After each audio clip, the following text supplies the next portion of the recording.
Hello, BookTube. Well, one half of the weather forecast that I watched obsessively last night turned out to be true. The other half turned out to be wrong.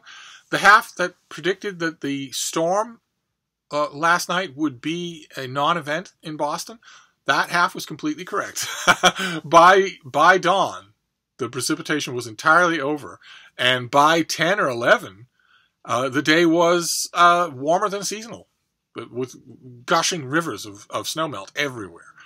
And the sun was in the sky, a fairly blue sky. So I took it upon myself to go out and do errands, because it wasn't a miserable day. If it had been a miserable day, half the forecasts were saying that today was just going to be sleet all day, out of a gray, dark sky. On days like that, I cancel everything and just read in bed with my puppy.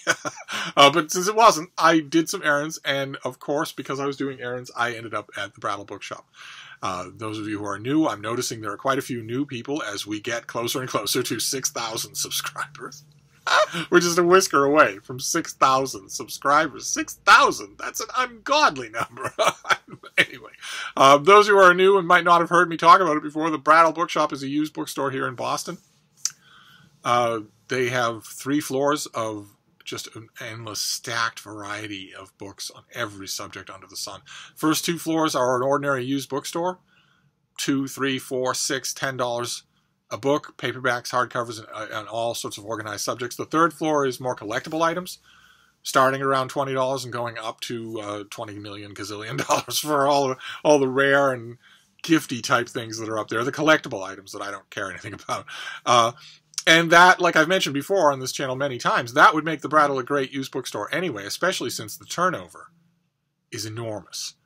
Absolutely enormous. There's a big flat buying table right as you walk in the front door. And that table is constantly shifting. Hundreds and hundreds of books changing all the time. So that the sections of the store really do require scrutiny on a regular basis. And you can't trust that anything will stay there. And that would make the Brattle great enough, but in addition to that, the Brattle also owns the lot next door, directly next to the store, that they have filled with bargain carts. $1, $3, and $5 books that are... Sorry, that is destruction taking place. You can hear there's destruction taking place. They fill the outdoor sale carts with all kinds of great stuff. They don't put junk out there. Which means that you can have a really fun time. The outdoor carts are not organized at all. And you can have a really fun time just hunting around those carts, knowing that no matter how much you pick, you're not going to bankrupt yourself. That's fantastic to know. So I went to the Brattle. And I got a few books, and I wanted to show them to you. I have 4 to show them to you here. And they, quite unintentionally, they break down along themes. The first 2 are World War II. And the second 2 are not. The second 2 have a theme of their own. The first, Bean, I can barely hear myself think. What do you want? Do you want to tear that apart?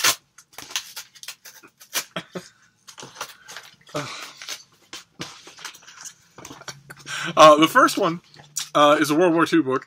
It's by Henry Clausen, and it's called Pearl Harbor Final Judgment. I've had this before. A few times, and I never managed to keep it. I never managed to hold on to it. Clausen was he was a historian. He was a piece of work as a person, and he was given by the Secretary of War, Henry Stimson, he was given just unbelievable access to all of the documents and personnel and depositions that he would need in order to get to the bottom of the Pearl Harbor attack, the attack on Pearl Harbor by the Japanese Navy. So he knew from the beginning, while he was researching this book, he knew that he was writing something that would be definitive. In fact, large chunks of it were intended all along to be top secret, never to be revealed. So this is a Pearl Harbor book to really have. It's in some ways the Pearl Harbor book to have, although as you can tell, you can probably guess from that description, it lacks in the narrative compartment. There have been a bunch of other books on Pearl Harbor that are better reading than this, but I noticed as soon as I saw it outside in the carts, I realized that I didn't have a copy. And I'm always interested in all things World War II, and I'm gearing up in 2019. I intend to do a lot of reading on World War II and a lot of reading on the American Revolution. So I already know that I want this, so I grabbed it. Another one is also World War II, the next one. It's a trade paperback. You might remember when I did my massive book haul from my bookish day with Chris and Giselle Rhodes. I found Alan Clark's book, Barbarossa, about the Nazi Germany's insane decision to invade the Soviet Union. And it was a big, you might remember, it was a big trade paperback. And when there's a work of history that I know that I want, that I'm going to be consulting often, I kind of like to get the hardcover with the dust jacket, so I can reinforce the dust jacket and just not have to worry about any kind of shape that the thing is in. I don't have to worry about it falling apart when I reread it. I got Barbarossa in hardcover, in trade paperback, not only because I don't go back to it that much, and it's fine to be in my collection that way, but also as a placeholder for when I find the hardcover at the Brattle. And the same thing is true with this one. This is by Charles MacDonald. This is The Mighty Endeavor, and it's his history of United States forces in World War II in Europe. He wrote A Time for Trumpets about the Ardennes offensive, that it was also insane on the part of Nazi Germany. You get a lot of that in the Western Theater. You get a lot of insane decisions by the Nazis, and this is more. That was very small bore. A Time for Trumpets is very small bore. It's very definitive on a very small focus. This is much bigger, and this is another thing where I know I want the hardcover with the dust jacket. I was perfectly happy to take the trade. None of all these things were bought on credit, so I wasn't spending any money on it. And I was perfectly happy to get this in the meantime, in lieu of that hardcover with a dust jacket. And I think I might, I will consult this book, but I think I'm due to reread this one. And I might even do that in trade paperback, although with trade paperbacks I always worry that this is just not going to hold up to a reread. We shall see. I'll give it a try. And then the next two books also have a theme. They are bird books, which is amazing.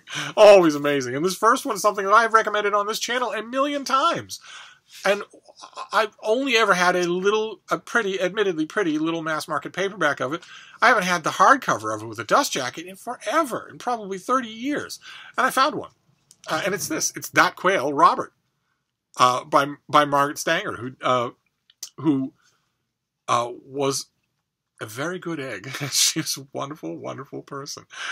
She was born at Falmouth on Cape Cod, and soon after that moved to Iowa, and then moved back to Cape Cod. She spent most of her life orbiting around and constantly returning to Cape Cod. And she had a lot of Cape Cod personality traits. I'm trying to put it delicately here. She could be crusty. She could be acerbic. She's a wonderful person, wonderful storyteller, endlessly generous, and endlessly observant. You live on a spit of land that's constantly assaulted by the elements. You become very observant. You can see that in this book. It's all through this book. Okay. All right. That is our author. And that is Robert, who he was a quail that she adopted, and he just made himself at home in her life. He was everywhere. He's endlessly inquisitive. He was always involved in everything. And this is the story of that. It's just wonderful. Absolutely wonderful. A classic bird book. Just classic. And now I have it. I don't even think I have a mass market paperback of this. I don't think I have any copies of this. Now I do. And the next one is The Find of the Day. This is something that I have had on and off many times. I absolutely love this book. Absolutely love it. It's by Arlene Thomas. Do we have a picture of Arlene Thomas? Yes, we do. There is our author. And this is Bird Ambulance. And it's her stories. This is from the 1960s, 70s? 1971. This is her story of all the birds that she has rescued, most of the birds that she has rescued in her life, and fed with eyedroppers and given them little worms and whatnot, and endured them all around her house. And this is all of those stories, setting bird legs, setting bird wings, all told with a wonderful, genial charm. Oh, what a book this is. And there's also a chapter that I love, of course, where she talks about non-furry rescues that she's done, squirrels and whatnot, but also Bat Boy. she's called out to the backyard once by her neighbor screaming in alarm that a bird is drowning in the swimming pool, and she's already known at that point as someone she's who you call if there's a bird drowning in a swimming pool. And it turns out not a bird at all. It's a little bat, and she nurses the bat back to health and gets to know him. There's a wonderful passage where she describes in minute detail how he cleans himself.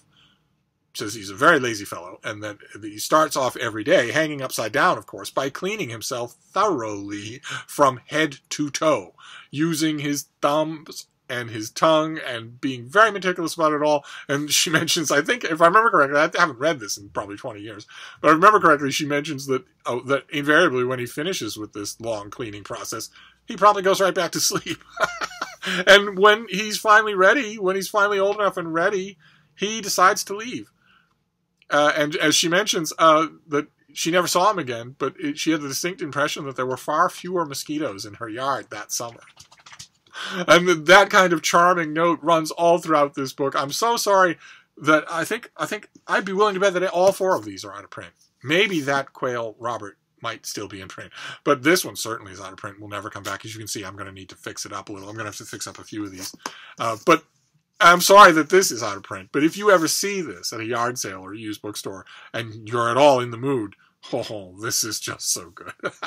I was overjoyed to find it. It's always nice, as I've mentioned with Brattle book hauls, it's always nice to find books that you know you're going to keep, rather than, sometimes I admit, I use the Brattle sale lot because it's $1. $1 books. You can literally fill an armload of books and just take them inside to pay without even thinking about how much it costs. And so I admit I often use the Brattle as a kind of a library for exploring. I always have. I imagine I always will as long as the Brattle is there, where if I see something on the Brattle carts that I don't recognize, or that I do recognize but that I've never actually tried, well, it's $1. So I'll get it and I'll read it, and there's no deadline hanging over my head. There's no need to be gentle with it. There's no need to refrain from writing in it, although I don't refrain from doing that even with library books. And then if I like it, I keep it for a while. If I really like it, then I hold on to it a lot longer. If I don't like it, it goes back in the next Brattle sale pile. So I admit it's extra pleasant to find books at the Brattle that I know I'm going to keep.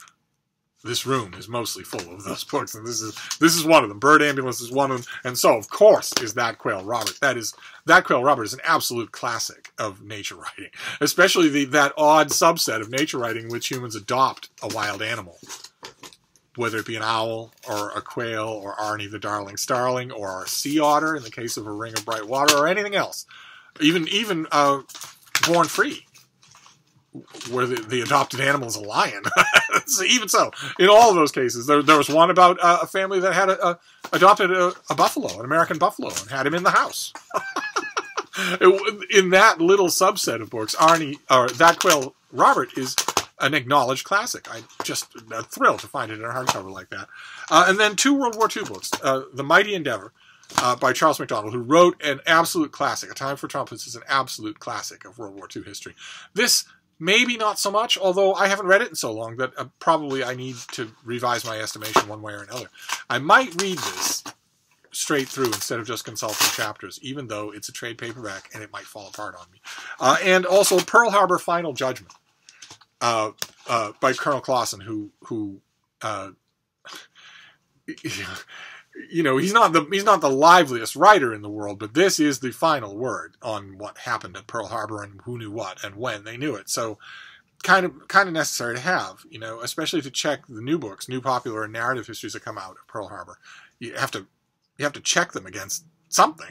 And this is kind of that book. So that was my Brattle trip for today, and it was a lot of fun. It was a lot of fun because the temperature was so mild. I wasn't freezing straight down to my giblets while I was standing out there in the sale lot. That was nice. So I'm going to wrap this up for now. I'm kind of hankering to go back to the Brattle and maybe give it another try. Frida was just fine here while I was gone, so I might try that. If I do, you'll be the first to know. But in the meantime, we'll wrap this up, and I'll see you soon. Thank you, BookTube.